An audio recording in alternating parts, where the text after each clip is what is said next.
Holy sh**. Yo. Holy sh**. Yo, this series is getting wild, son. We got such a crazy ending. I thought last week's ending was wild, but this one, man. And then and then when they just, hey, run the goddamn intro. Let's do this. Don't give a damn if you like my shit. I'm DJ Shades, I still get played. I'm on that real shit. Drew be on that real shit. I'm on that real shit. Drew be on that real shit. I'm on that real shit. Who be on that real shit? I'm on that real shit. Who be on that real shit? I'm on that real shit. Drew be on that real shit. I'm on that real shit. Drew be on that real shit. I'm on that real shit. Who be on that real shit? I'm on that real shit. Real talk. Yo. What is good? It's your boy Token Drew. And today, like my weekly discussions have been going on so far, we are talking about episode 5 of Wandavision. A very special episode. And hot damn, a very special episode indeed. Gets real. Man, I'm hyped. Hey, if you follow me on TikTok, which, yeah, I'm doing that thing again. I had to do a little reaction video. Actually, I shared it on here too, didn't I? Yo, that ending got me so hyped that as soon as it started happening, I pulled out my phone and started recording my reaction off rip. So I'm like, yo, it's gonna get real. I want to see what this is. And holy damn. All right. So, like I did the past couple weeks, I'm gonna do my spoiler-free review first, and then I'm gonna do my spoiler review after. So this episode is cool because it splits. You're seeing the two worlds at the same time. You're seeing what's going on in Wanda's world, and you're seeing what's happening in the real world simultaneously. So I like that's how the series is going right now. You get some really cool callbacks to Avengers Endgame. They name drop Thanos. They name drop Captain Marvel. So, you know, I like when these things are reminding you like, hey, we are still in the same world. You know what I'm saying? A lot of theories that we had are coming to fruition, such as there's way more to Agnes than what meets the eye. Now, we've seen in the trailer where she's like, she says something and she's like, want me to take that from the top? I'm thinking that Agnes is part of this illusion somehow. If she is Agatha Harkness, then in the comics, she was this witch who helped Wanda and helped manifest her powers even better. So I think she's subconsciously either manipulating or helping Wanda or something like that. There's more to this chick than what meets the eye, and we only got 4 episodes left. That's 2 hours worth of television, so I think we're going to start getting like full MCU movie style right now. There's some tension between Vision because he starts snooping. And, you know, throughout this season, starting with episode 2, he's been asking questions. Something's not right. And those feelings start to boil over in this episode. And it's really cool seeing them argue. You know what I'm saying? Like, we have another commercial in this episode. And you know what I mean if you've seen this show, you know, and if you haven't seen the show, then what the hell are you watching these for? Yeah, let's watch a spoiler review or something. So, in these commercials, there's a really cool theory going on because these commercials, they're always showing the same actress in all 4 of the commercials. And this woman, she, you know, kind of gives like weird looks to the camera in the first one, but like we're not talking about her, we're talking about what these commercials entail. And the theory is, and this theory is not my theory, it's a theory that's going on in the community, and I'm just presenting it to the lot of you, that these different commercials are symbolizing the different Infinity Stones. If that's what they are, then that is confirming my theory. I feel like that she is either using all of the Infinity Stone powers at the same time, or she's recreating them. And I actually saw something. I didn't put it in last week's video because I saw it when I was editing my clips, and I edit my clips after the recording. So in the last promo, there is like a brief flash of the Space Stone because there's this blue orb surrounded by that misty WTF around it. And then it flashes to her looking at the Mind Stone. I think she's reforming the stones or being used to reform the stones.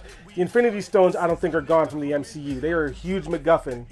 And there's really nothing more powerful than that, except until you start talking about like the heart of the universe, or get a good cosmic cube in there, or bring out the fucking Beyonders or something. But I mean, that's some deep comic shit. I think they're gonna be doing that. Anyway, back to the review. The episode has some great thrills in it. It has an amazing ending. It has a whole lot more like questions being asked. Wanda is just badass, yo. I'm excited. I'm really excited about this. Cool. Let's go into the spoiler section. Yeah.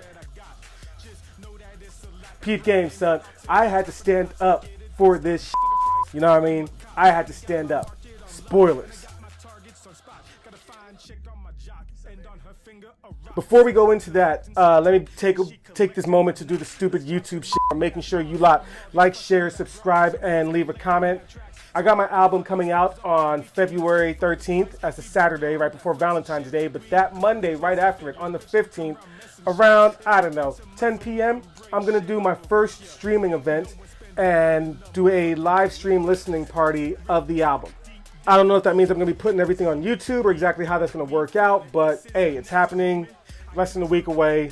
Hope you guys can make it. The album is called LuSoGo Collector's Edition. All right, let's get back to these damn spoilers, son. There are some lines, and I love picking out the different lines in these episodes because there's always more to them than what meets the eye.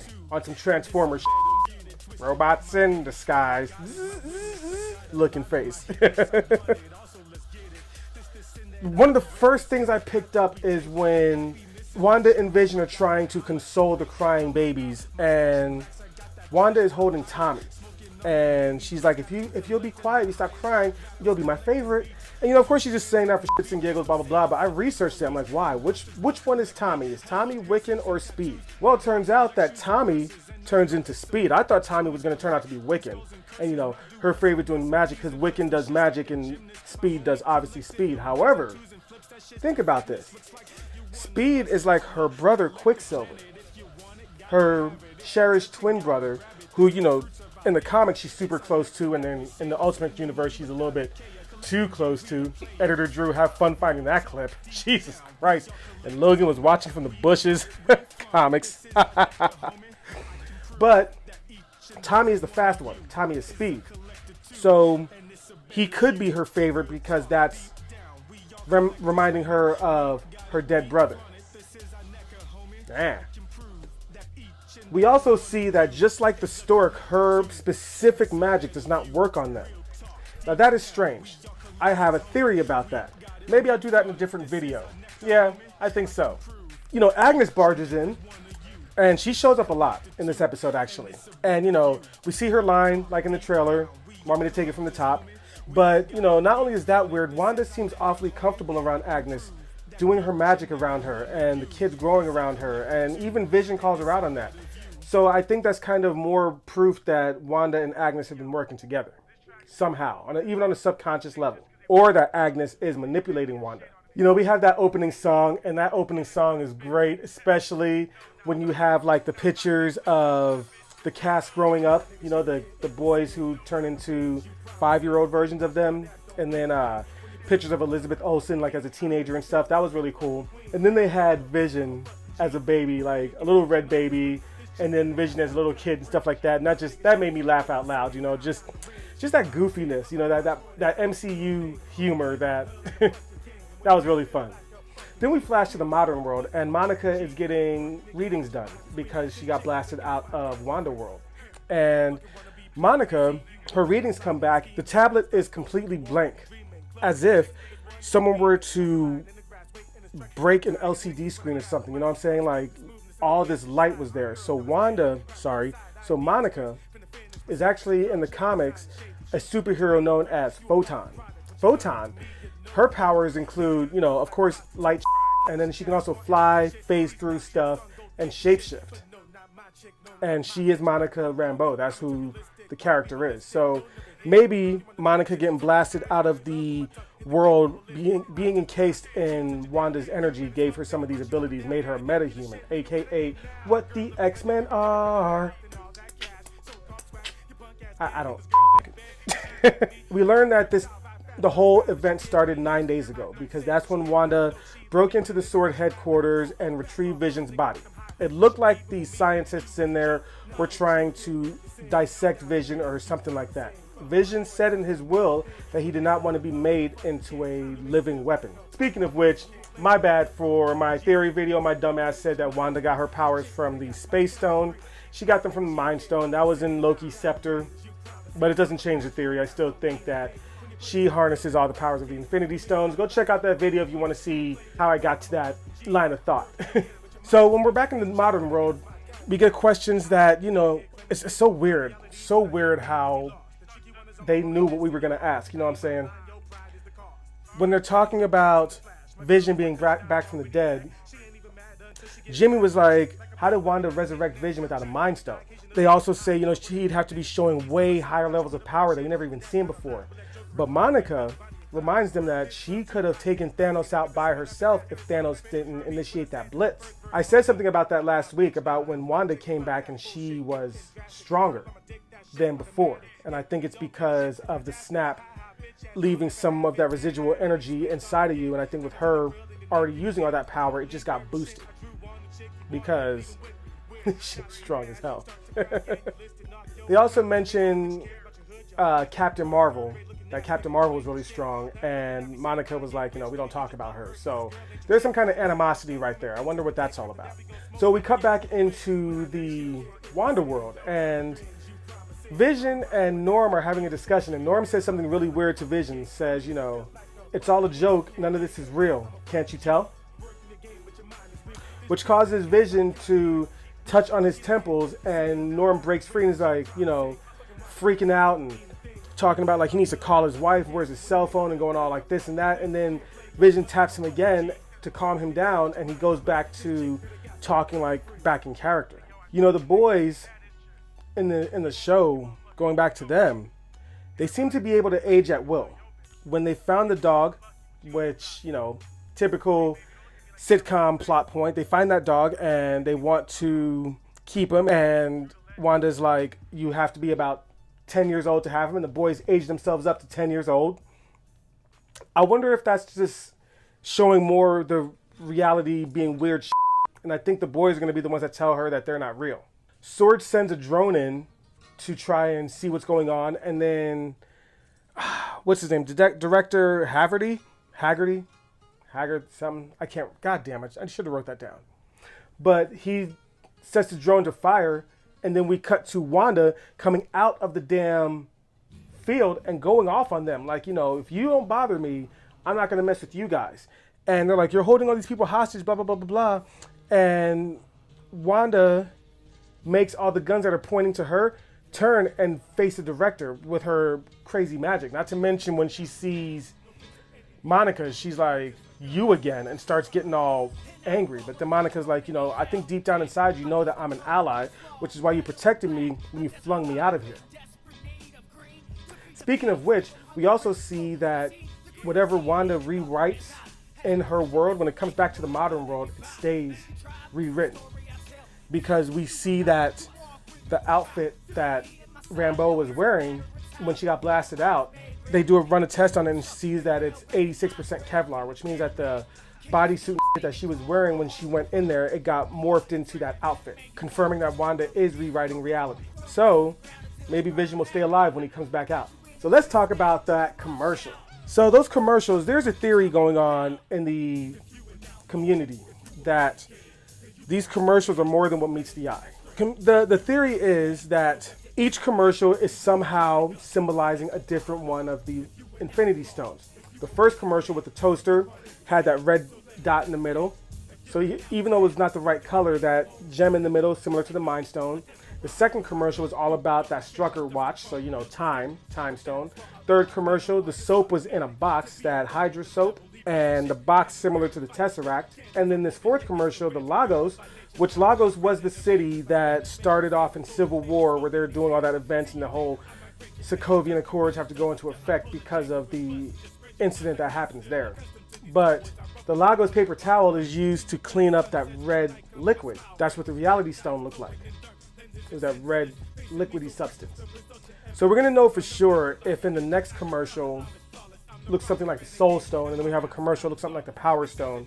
If there's something that's purple and if there's something that is orange, we're gonna definitely know for sure. Definitely. That argument, man, that argument that Wanda and Vision have at the end is amazing.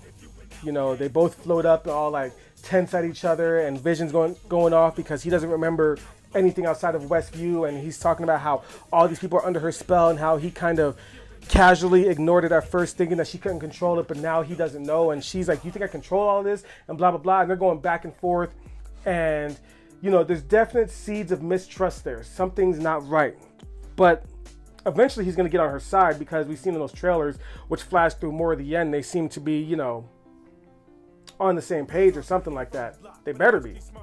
They better be. Wanda then hears a doorbell ring, and she's like, that wasn't what I did. And Vision doesn't believe her, of course. Of course. But yo, when she opens that doorbell, son, guess who was at the door? Oh my god! The X-Men are here! Yeah! Goddamn Evan Peters as Pietro. Bruh. Yeah! Oh, I'm still stoked about that. Evan Peters as Pietro showed up at the door. And even Darcy, when she saw that on the screen, she was like, holy, she recast Pietro? But, oh man, this just opens up so much. Like, you know, when Tommy and Billy were born, we were like, okay, you know, the mutants are here, haha. And then, you know, when Monica, her readings were all like a big flash of light, it's like, okay, haha, metahumans, whatever. But dude, he was Quicksilver in X-Men. They did it. They brought it over. We all knew that WandaVision was going to bring the X-Men in the goddamn MCU, and they are here. Woo! That's awesome. That is awesome. I'm stoked. Man, I can't wait to see the theories that come of this. Apparently there's leaks from episode 6, but I don't watch the leaks, you know what I'm saying? I like to watch the episodes and get excited. I saw the spoiler that Evan Peters was going to be in the show eventually, but I was not expecting him this soon. The mid-season point. Oh man, I'm stoked. I'm stoked. So overall, we're going to go ahead and give that So overall, we're going to go ahead and give that episode a hot damn A+. I think it's only going to go up from here. What else are they going to blow our minds with? I can't wait. I cannot wait. So, yo, that's all I got for this episode, everybody. I'll catch you guys next Monday for the next WandaVision review. And then, you know, whatever I end up putting out on Wednesday, we'll see. Until then, I'm your boy, Token Drew. Live up. Smoke out. Game on. I'm out this bitch. Thanks for watching. I'm on that real shit. Drew be on that real shit. I'm on that real shit. Who be on that real shit? I'm on that real shit. I hear the beating of a heart as I prepare for this trip. There's so many folks that touch my life that I'm gon' miss. Reminiscing on the past, man, I'm lost to this dream. Eyes open to this world, not believing what I see. Who watches the watchers? We the people seeing clear. The march is long and far, man, our goal is very near. Homie, oh my, I think we gon' die. Sky crying above as the snakes is in line. Why do we let them run free when we held down? Ain't no kings, ain't no crown, just this fool and some clowns. And I stand lost in thought, fighting off disbelief.